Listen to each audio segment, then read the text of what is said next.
Weather Service in Milwaukee-Sullivan has issued a severe thunderstorm warning for northeastern Racine County in southeastern Wisconsin, eastern Kenosha County in southeastern Wisconsin, until 1:15 a.m. At 12:39 a.m., a severe thunderstorm was located over Union Grove, moving southeast at 40 miles per hour. Hazard, 60 miles per hour wind gusts and quarter-size hail. Source, radar indicated. Impact, hail damage to vehicles is expected. Expect wind damage to roofs, siding, and trees.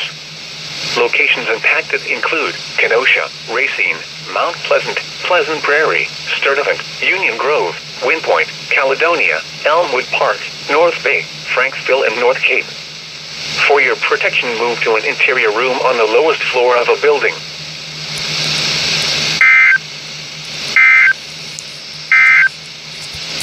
The National